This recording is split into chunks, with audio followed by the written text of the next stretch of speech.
सहारा से भुगतान के लिए बहुत बड़ा खुशखबरी। झारखंड में सहारा निवेशकों ने अच्छा प्रदर्शन किया है। सहारा निवेशकों ने इंडिया गठबंधन पार्टी को सपोर्ट किया है और हेमंत सोरेन जी का सरकार बनाने में मदद किया है। क्या साथियों, हेमंत सोरेन जी ने भी वादा किया है कि सहारा निवेशकों का एक एक पाई हम भुगतान करवाएंगे और सहारा निवेशकों ने भी सपोर्ट किया है। विश्व भारती जनसेवा संस्थान के अध्यक्ष नागेंद्र कुमार कुशवाहा जी कुछ बताएंगे आपको ऐसा बात जिससे कि झारखंड में जो जीत हुई है सहारा निवेशकों का उसमें क्या क्या फायदा होने वाला है। और एक और बात बताने जा रहे हैं जो बहुत ही जरूरी है, हम सबको सुनना जरूरी है। जो कन्वर्ट हुआ है 2012, 13, 14 में अलग अलग कंपनियों से, उसके ऊपर जो जांच चल रही है उसके बारे में डिटेल में बताने जा रहे हैं नागेंद्र कुमार कुशवाहा जी, तो उस बात को भी सुनिएगा। वो दिल्ली और धनबाद, हाँ, यहाँ आना जाना उनका रहता है, हर जगह खबर रहता है, दिन रात वही काम करता है, बहुत सारा टीम उनके पास है, सारा चीज हैंडओवर कर रहा है, तो उनके पास जो जानकारी रहता है वो उस तक पहुँचना जरूरी है और हम सबको जानना जरूरी है। तो सुनिए इनका बात को और वीडियो को ज़्यादा से ज़्यादा शेयर भी करिएगा। और हम लोग भी जो नित नया काम जो होता है वो भी कर रहे हैं, प्लस जो इस मीटिंग में निर्णय लिया गया है उसको पत्रों के माध्यम से अपने सभी लोगों को दे भी रहे हैं। उसी बीच कल कुछ नया डेवलपमेंट हुआ। कई साथियों ने मुझे वो पत्र भेजा जिसकी चर्चा आपकी मीटिंग में हो रही थी और आपका सब्जेक्ट देख करके ही हम इस मीटिंग में जुड़े। मेरा जुड़ने का मकसद क्योंकि था, जो भी इस लाइव को देख रहे हैं, चाहे वो सहारा के पक्षकार हो या सहारा का विरोधी हो, सभी के लिए मैं केवल इतना ही कहूंगा, सच्चाई जितना जल्द लोग कबूल कर लें उतना अच्छा होगा। शेख चिल्ली के हसीन सपनों से थोड़ा बाहर निकल जाइए, यथार्थ पर आ जाइए। हम लोगों ने बहुत कोशिश किया, कर भी रहे हैं और करते भी रहेंगे कि लोगों को सच्चाई से रूबरू करावे, ताकि लोगों का समझ में आ जाए कि हम कहाँ पे खड़े हैं।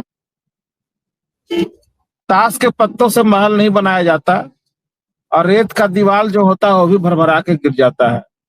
सहारा इंडिया की सेम कहानी यही है। हम लोगों ने जितना कुछ छानबीन किया, जितना इसके अंदर घुसे, उतना ही दलदल पे दलदल नजर आता चला गया। हम बहुत बड़े दलदल में फंसे हुए हैं। इससे हमको बाहर निकलने के लिए तमाम वो रास्ते अपनाना होगा जिससे हम बाहर निकल पाए। हमें देर इसलिए हो पा रहा है कि आज भी कुछ लोग इस बातों को समझ नहीं पा रहे हैं। बहुत सारे लोग कंपनी पर अंधा विश्वास बनाए हुए हैं और उनको लगता है कि वो पुराना समय फिर से बहाल हो जाएगा जब एक बार फिर से हम कन्वर्जन करवा पाएंगे और मोटी मोटी कमीशन सहारा से ले पाएंगे। ऐसा कुछ होने वाला नहीं है। दूसरी तरफ जांच एजेंसियों का अपना दायरा बढ़ गया, लोग जांच कर रहे हैं और इस जांच में जो भी निकलेगा वो माननीय सुप्रीम कोर्ट के पटल पर आएगा। भाई नौशाद जी ने भी जो बातें कहा वो बिल्कुल सही बात है। एसएफआईओ का जो जांच हुआ था उसका रिपोर्ट माननीय संसद के पटल पे रखा हुआ है, उसकी कॉपी हम लोगों को भी हाथ लगी है और उसमें स्पष्ट रूप से लिखा हुआ है कि जो हम लोग ऑब्जेक्शन लगाते हैं, जिसको सहारा का पक्षकार लोग मानने को तैयार नहीं होते, पता नहीं कितना उनका आत्मा मर गया है, समझ में नहीं आता, साफ मुकर जाते हैं कि हम लोगों ने कोई कन्वर्जन नहीं किया। जबकि एसएफआईओ का जांच रिपोर्ट कह रहा है कि कन्वर्जन हुआ है, एक कंपनी से दूसरे कंपनी में पैसा ट्रांसफर हुआ है। चूंकि एसएफआईओ केवल कंपनी की जांच करती है जो 9 कंपनियों का दिया गया है, जिसमें सहारा रियल एस्टेट हाउसिंग बोर्ड से लेकर के सहारा फाइनेंशियल, कमर्शियल और प्राइम सिटी वगैरह जो कंपनी है, केवल उसकी जांच करना है। सहारा का सोसाइटी का जांच वो नहीं कर सकते, वो उनके दायरे में नहीं आता। तो जो कंपनी का जो जांच हुआ उसमें स्पष्ट रूप से लिखा हुआ है, जिसको हम नकार नहीं सकते। एसएफआईओ जांच कर रही है और इतना लंबा समय से जांच कर रही है, तो उसने लिखा है कि हाँ, सहारा का पैसा एक कंपनी से दूसरे कंपनी में ट्रांसफर हुआ है। हो सकता है कि सहारा के जो पक्षकार हो उनका ज्यादा नॉलेज होगा कि इन पत्रों को मानने को तैयार नहीं है जो जांच एजेंसियां दे चुकी है।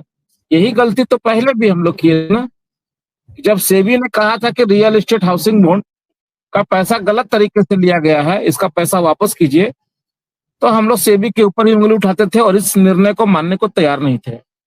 जी जी। और वो निर्णय इतना भारी पड़ा कि आज वो सुप्रीम कोर्ट के पटल पर गया और आज उसी केस से कंपनी तार तार हो गई और आज इस धरातल इस रसातल में चली गई कि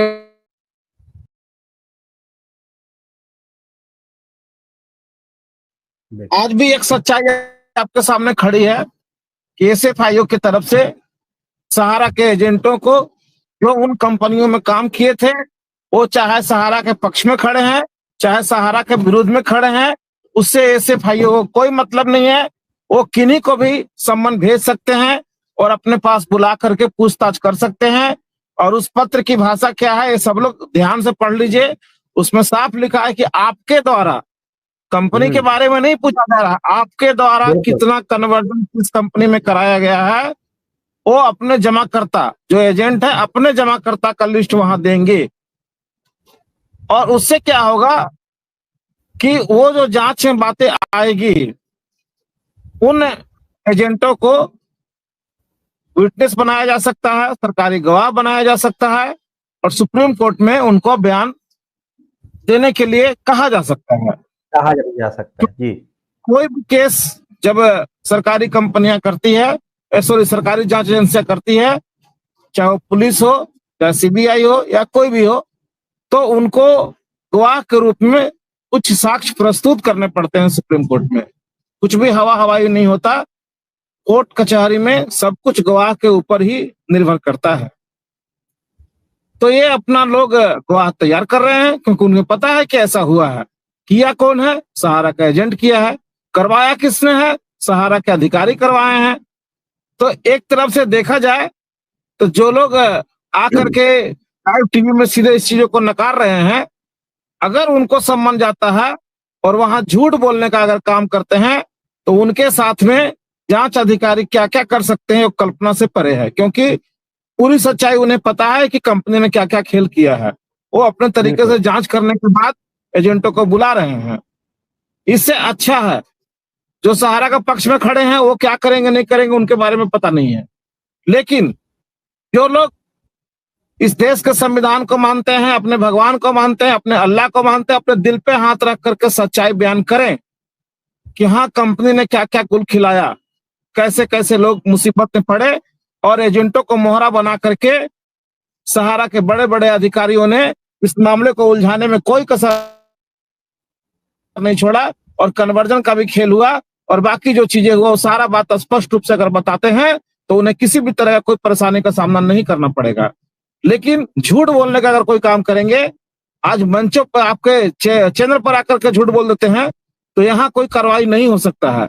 लेकिन अगर यही सेम चीज जाकर के एसएफआईओ के यहाँ अगर कहते हैं तो एसएफआईओ का आपका झूठ पकड़ने में समय नहीं लगेगा। तो सच्चाई को कबूल कर लें। दूसरी तरफ बिल्कुल हम लोगों ने जैसे ही इस पत्र को देखा तो हम लोग को लगा कि हमारे बहुत सारे कार्यकर्ता ऐसे हैं जो ईमानदार हैं, सच्चे हैं और सही बात को कबूल करते हैं। ऐसे लोगों को परेशानी ना हो, इसलिए हम लोगों ने तुरंत कल एक वीडियो के माध्यम से लोगों को जागृत करने का काम किया। दूसरा, हम यहीं तक नहीं रुके, एक ढाल बनने का प्रयास किए कि हम ढाल के रूप में अपने साथियों के साथ खड़े रहेंगे, क्योंकि हम एक एनजीओ के माध्यम से इस लड़ाई को लड़ रहे हैं और पूरे देश का निगाह आज अपने एनजीओ में है। 30,000 से ज्यादा हमारे रजिस्टर्ड मेंबर हैं। तो हम लोगों को मायूस नहीं होने देंगे, उन्हें कमजोर नहीं पड़ने देंगे। इसलिए हम लोगों ने सीधे सीधे एसएफआईओ को एक पत्र लिखा और उसमें स्वीकार किया कि हाँ ऐसा ऐसा हुआ है और जो भी पूछताछ हो वो हम लोगों को बुलाया जाए, हम लोग आपके जांच में पूरा सहयोग करेंगे।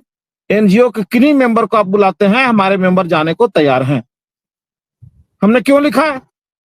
चाहते तो हम भी बड़ी बड़ी बातें चैनलों पर आकर के बोल के निकल जाते, लोगों को केवल डराने के लिए कह देते, उत्साह वर्धन नहीं कर पाते। इससे क्या होता?